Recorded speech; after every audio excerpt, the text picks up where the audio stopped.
What's up guys, it's me Jeremy.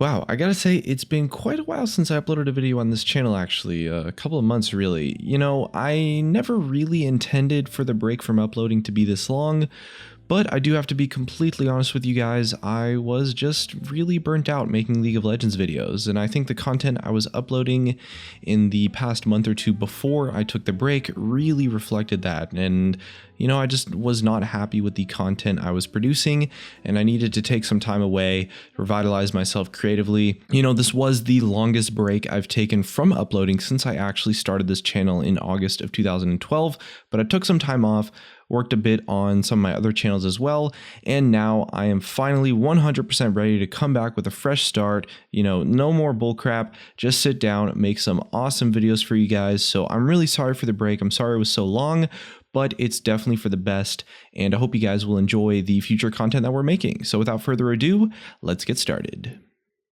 Riot Games is a company that is often criticized for making some pretty serious mistakes from time to time, and probably all of us can maybe think about one or two decisions in the past that we strongly disagreed with.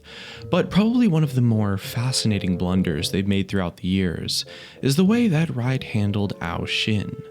Looking back on it, it wasn't really anywhere near as bad as some of the other things that they've done or the decisions that they've made, but it definitely was one of the few mistakes Riot made that had a massive impact on League of Legends, as well as Riot Games as a whole.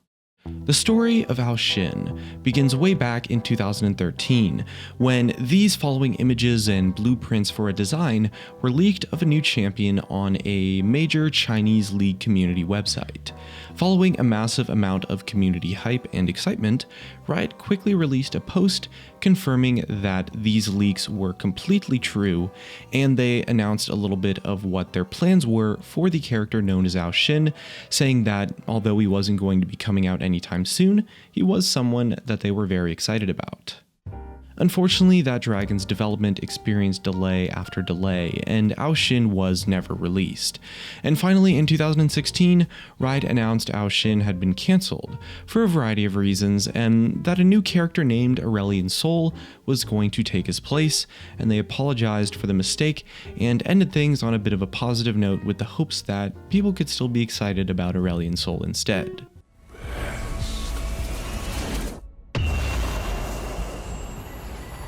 Beg for mercy. This entire process and eventual cancellation is what I believe you can look back and point to as the turning point that sparked a major change in how the company Riot Games approached the community. You see, up until this point, Riot had a actually very strict policy of little to no communication with the player base amongst its employees. Every time something happened that the community didn't like, they would often just stay silent in the hopes that things would blow over, and they would only ever communicate their thoughts and decisions in major posts, release hype content, or more often than not, in ways that just didn't entirely make all that much sense. And this issue of communication was one of the biggest criticisms of Riot Games as a company for the longest time, at least until Shin. Shin was something that never really had to be a problem for Riot Games. There's nothing wrong with canceling a champion, it's something they've done literally hundreds of times. The problem with Shin was the way they communicated him to the community. And it was obvious that they couldn't really sit back and try to let things blow over because players were so excited to see this dragon champion come to life. And in Shin's case, for one of the first times ever, Riot admitted that they had made a big mistake. They admitted that they shouldn't have let the hype for Shin become so big in the first place, and if they had kept things under wraps and communicated clearly what was going on with him, it wouldn't have caused so many people to be let down. From that point on, after realizing their mistake with communication, it made them realize that communicating with the player base can bring a lot of positive things to the game and to their company. And as a result, a lot of changes happened. Riot implemented a new forum posting policy for their employees. Now, any Rioter is allowed to post whatever they want, wherever they want, as long as it's not breaking NDA, of course. And that was implemented as an attempt to increase communication across the company as a whole.